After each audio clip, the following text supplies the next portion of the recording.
Hey guys, welcome back to Taste of Victory. We are here with IMBK, who just got first place with the spiciest Eos list I have seen in forever. Can you go ahead and introduce us, IMBK, to this spice? Alright, what's good, guys? So I've got the craziest Eosmon deck you're probably ever going to see. So let's go ahead and jump right in. First, we've got kind of the generic stuff. We've got our level 5 Eosmon here. Now what this does is you can play any amount of copies of this in your deck as you want. So you can play 50 of these if you wanted to, more than 4. And then the second effect is when attacking, you can play Eosmon, level 5 or lower, in your hand out into the field for since we can play as many copies of this as we want, we're playing, I want to say 8. 1, 2, 3, 4, 5, 6, 7, 8 copies of Eosmon here. So this is our only level 5 in the deck.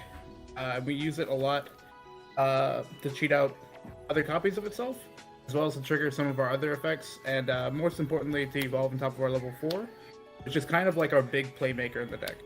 What the level 4 says, unfortunately we can't run 8 copies of it like the level 5, but what it does is on play, you can play a white tamer from your hand for free, as long as it has play cost of 4 or less, which is every white tamer in the game right now. And most importantly, it's to the Eosmon, so the level 5 can play it for free. Then the inherited effect also lets you play another white tamer for free when attacking. Get some crazy effects going off where you attack with a stack like this, and you'll be able to play a tamer and also play an Eosmon. So there's a lot of free tempo like that. Now, a lot of the value generation comes off of our tamers. We're playing 3 copies of Menoa. What Menoa does is she puts you to 3 at the start of your turn, which is super helpful for us. She also says anytime you play an Eosmon, you can suspend her. You look at the top 3 cards of your deck. You can either grab an Eosmon or a tamer. Not both, which kind of sucks, but it's still a lot of value. You can do this pretty much every turn because we're always dropping Eosmons. The other white tamer we're playing in the deck is 2 of Nokia.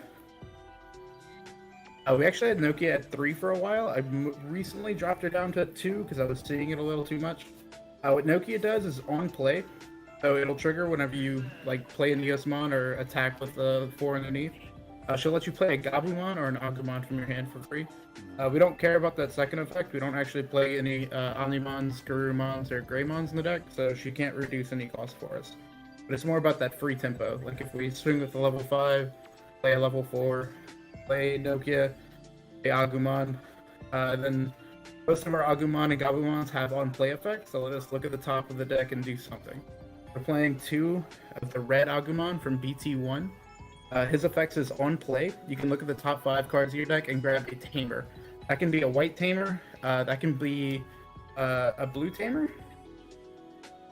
We are playing Matt Ishida, as well as Gabumon in this list. For a little bit of extra aggression.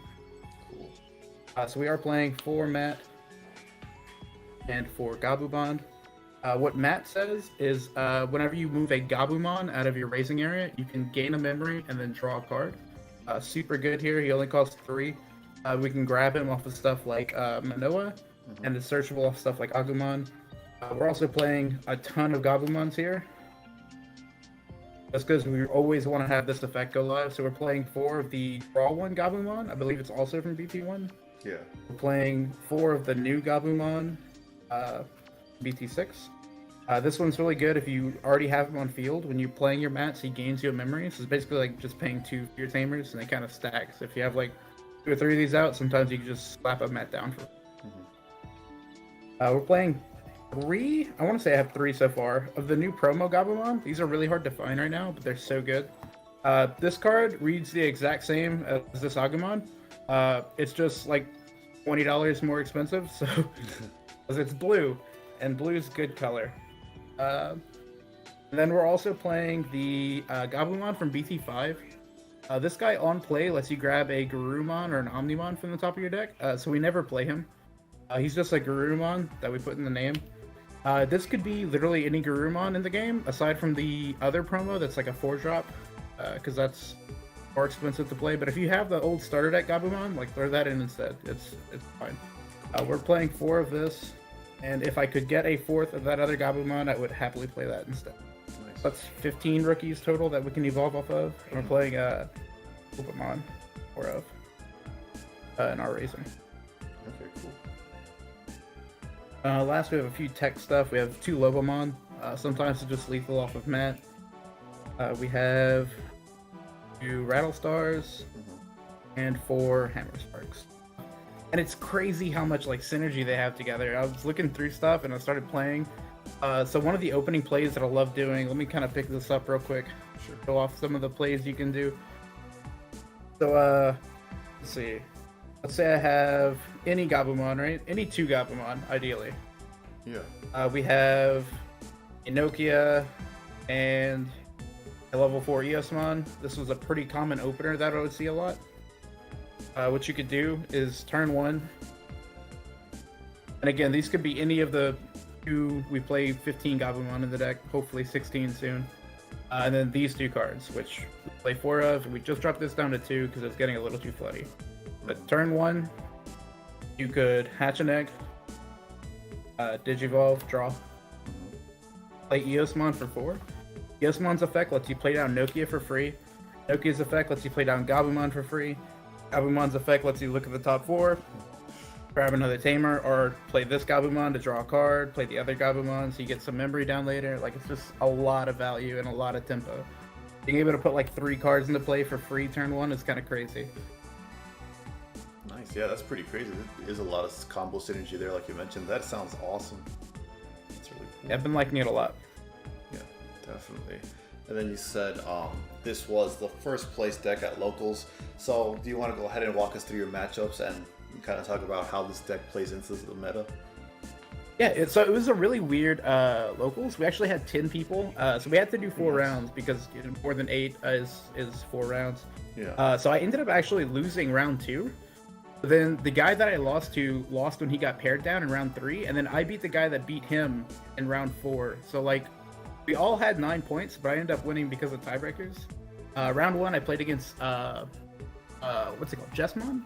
A really close matchup, but I'm just a little quicker because I can rush out the Gabumon onto Friendship.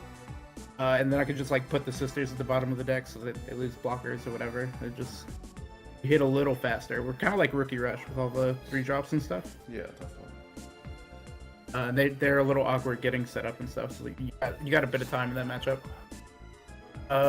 Let's see. Round 2 was the one that I ended up losing. That was 3 Musketeers. Now, I had played the same guy the week before and ended up winning. I think he just opened really well against me. I didn't see the bonds, I think, in one of our games, and he just had a lot of removal. Like, I would swing at security, and they'd hit, just kill everything with the lowest play cost, and it would pick up, like, 3 of my Gabumons off the field, you know? Yeah. Just a little bad luck there, which happens. Right. Round 3 was another Jesmon, same kind of matchup. You just go a little faster than they are, and you're a little more consistent. And then round 4 was against a Black Royal Night Player. And I gotta say, that's a really hard matchup, especially with the Gabumon. Yeah. It'll kill all of our 3-cost guys, which you play like 16 of them. And then what's that new option? The Genku option kills all the highest play costs. I would have like 4 Eosmons half the time on field, and they would just kill them all because they're all 6 cost, or all 5 cost. I mean. Yeah. That was a hard matchup, but I did end up squeaking it out because you just have a lot of pressure and a lot of what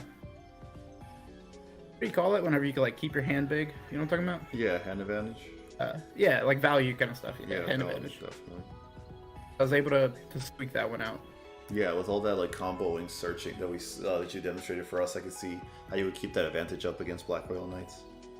It's weird, like early games, you'll play out a bunch of tamers and your hand gets super small, and then all of your tamers start drawing and searching cards. Is there any tips or changes you would make to this deck after having played your locals?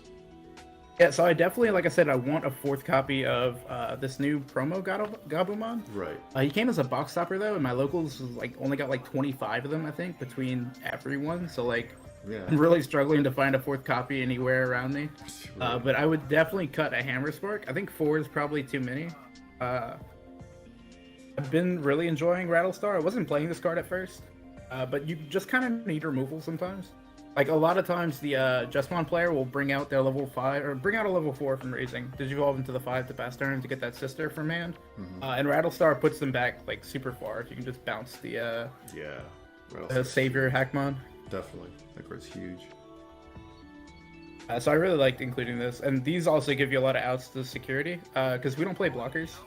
Right. A lot of the times, like if your opponent does get ahead, it's really hard to stop them from killing you, unless you can go into like a bond and clear field kind of thing. But these from security help a lot. Like sometimes your opponent will get greedy and put themselves to 1 memory before attacking, and Hammer Spark will just like save you from security and stuff, you know? Oh yeah, that's definitely happened to me a bunch of times.